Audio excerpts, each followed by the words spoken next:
তারপরেও রাবণ বুঝতে চাচ্ছে না, রাবণ বুঝতে চাচ্ছে না।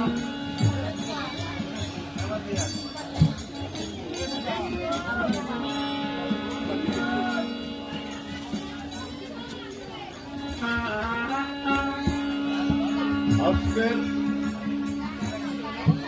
এই কর্তা ব্যক্তিদের মা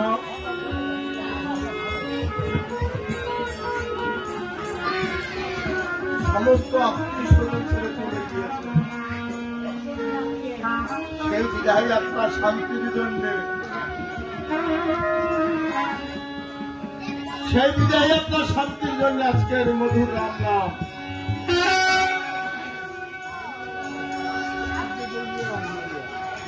এই মধুর রাম নাম কীর্তন শুনতে শুনতে দুপুরটা নরম জল ছেড়ে দিন কর্তা ব্যক্তিরা।